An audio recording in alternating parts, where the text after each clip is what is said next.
Hello and welcome back. So in the previous video we studied about loops, the while loop and the for loop to be specific, and then we learned how we could also nest the loop to print something or to make something look like a matrix, or print a matrix to screen. Now in this video we would be using or applying the knowledge we gained from the loops to actually create a multiplication table. So from the question we have here, right, so we are to write a C program to generate the product table shown below. So this is going to run from 1 to 5, and then the rows will move from 1 to 10, right? So now the rows move from 1 to 10, then while the columns move from 1 to 5. Interesting. So let's see how we can go about that. Now to do that, we first have to open our terminal. Let me quit or get out of this, and then create a new file with our favorite editor. So I'll call this tax2, right, .c. okay, now so we first things first include our standard input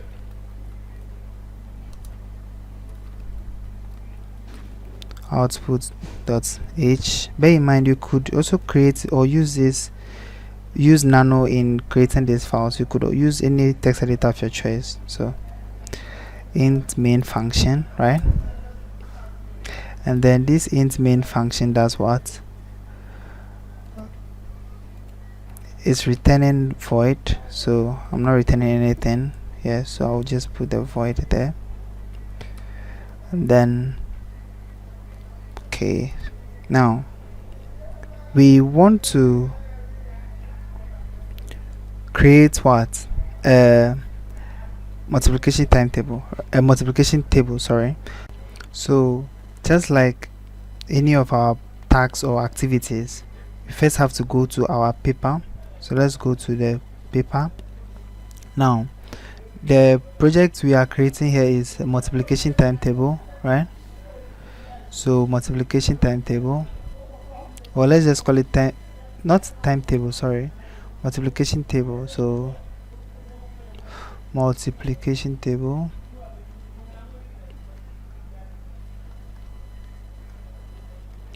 so basically is made up of rows and columns, right? Don't mind my table, and this is going to be the row and then the columns, right?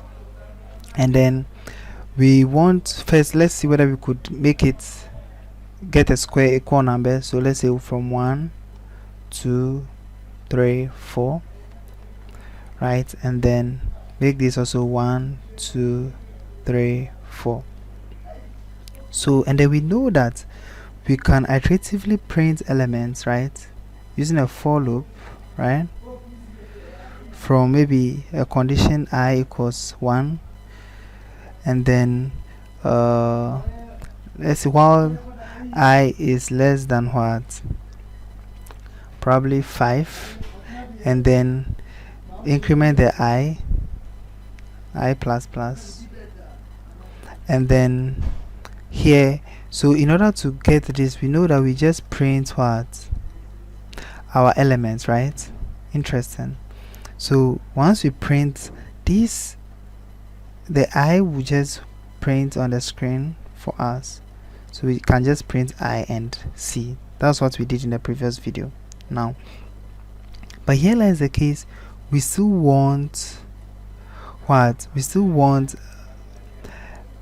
a column. So to get this column, right, to get this column, after putting this print inside this for loop, we'll make, or we'll print the 1 2 3 up to 10 nicely for us. But then should we print a new line here, right? Should we print a new line here? What happens is that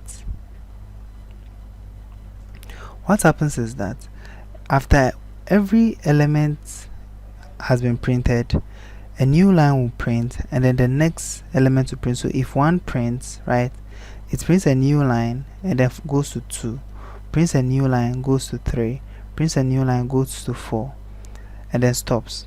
So it means that this code will actually give us what? The columns that we want, right? Interesting. But then how do we get the rows? Getting the rows is quite easy. We could just print what? The row elements here ourselves, right? So let's say print maybe 1, give it a space, 2, and then gives it a certain space, 3, gives it a certain space, 4, right? And then see what will happen. So for now this works, or let's go back to our code and then see whether this would work, right? So in our code we said that we have to print, right? Print F, but then this time around we decide to do what? 1, and then tab 2, 3, and then 4, right? We just want 4 elements, right? And then create a for loop. You create a for loop that starts from where? I equals 1, and then checks if I is less than 5, interestingly, and then I plus plus, right? Increments I, and then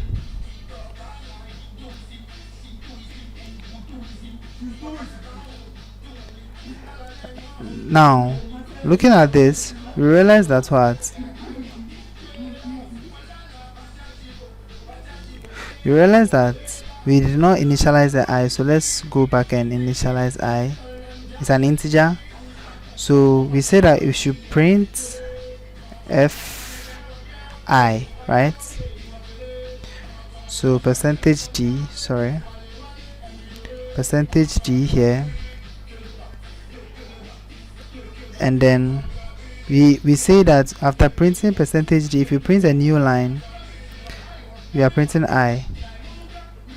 Then if we decide to print F, right, and then print a new line, let's see what happens. So once we save, let's try compiling our code. So this is GCC, right? Then our file name is called task. So task2.c, we want it to be output as task2.x. Alright, we don't get any error, so let's run it and see. Sorry, task2. So realize that yes, it has been printed, but then there's a problem with our one here. The one has been added to the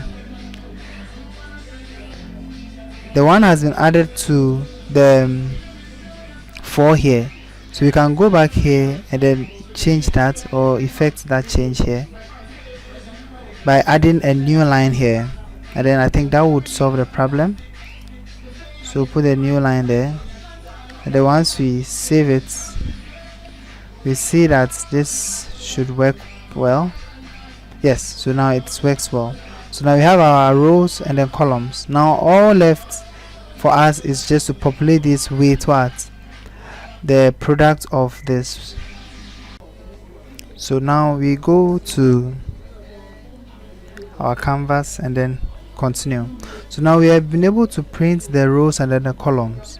How then do we get the elements? This times this to be 1, this times this to be 2, 3, 4, and then here to be 1, right? And then this to be 2, 3, 4, and then 2 times 2 being 4, and then 3 times 2 being 6, 8, continuously. Obviously we can't populate this ourselves, right? So that's why we need the loop. But then the loop is already printing this for us, right? Can we make it do another thing? So in order to do this, we said that to print something in row wise, right? You see that when we take this first column, right, this row 1, sorry, we take this first row, right, we print column 1, column 2, column 3, column 4.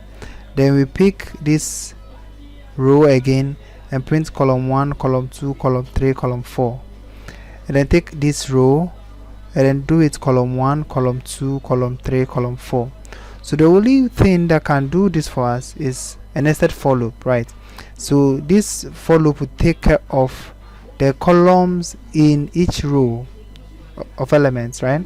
And this for loop, we want it to be squared, so we should also just make it from the same 1 to 4. So now let's go back to our code and see what we can do from here. Now we go back to our text editor. So between here, so now we printed the eyes, right? Then the next thing we have to do is that we want to print a for loop. So the nested for loop should contain, so we have another for loop here, right? And then this, we can call this j, so int j, right, and initialize it to be 1, and then the condition should be j while j is less than what, 5, right, because we want a 4x4 element. While j is less than 5, we terminate it and then increment j, right, and then create our curly braces. Now in this curly braces, it means this is where we are going to put these elements, and then we end our curly braces here. Now you can see that the curly braces are very important. Where you put the curly braces matter, because it will determine the block of code that will be run. So this printf is not here, right? So we want the elements in this code printed in on the same row, right? So we can call this, I can give a comment here and then call this what, maybe column loop, something like that. So column loop, so that we know that this is responsible for printing each column for the row for us, and then probably call this one the row loop, so that we know that this is responsible for printing each row, right? Now we are printing I, right? The I is the row. Bear in mind this prints the row number, right? So this prints what, the row number,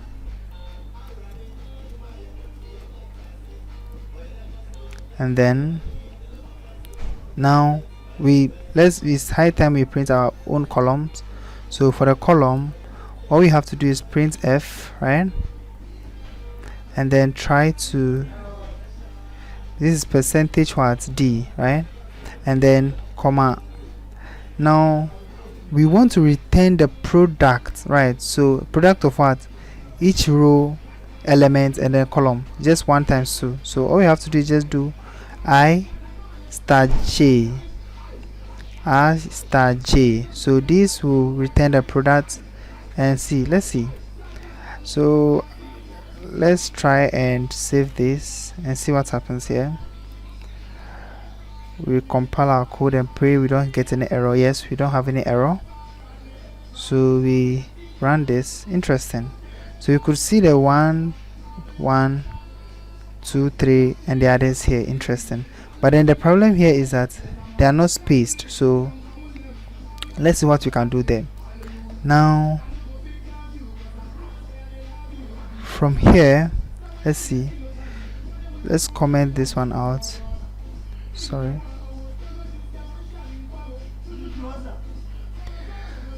so comment this line out and then try to give it space, right? We gave it a tab, so let's put tab between each element and see what happens here, right? First, let's clear this tags here. So clear. Now we decide to compile, no error, and then run it. So here we see that yes, it has been printed, but then it's not giving us the desired output we want, right? So we want the 1 2 3, we want this should be shifted here. So let's see what we can do for that. We decide to print this, right? Let's print this and see what happens. So this is how we tinker through things. Sometimes you try to run it and then it doesn't work well. Interesting. So here, look at this. It's printing this several times. The problem is that here we didn't get any error, but then this code is being run in the second loop. So we have to bring it to the outside loop. So we have to delete this and then put it on top. Interesting. So do the printf, right? And then this one has %d, and then we are taking I, right? Yes, I. So now let's see what happens here. And we say this is the what? The row number, right? So let's save it and see. We compile. Oh, there's an error here. Oh yeah, we didn't terminate it. Where is it? Oh sorry, we used the wrong one. So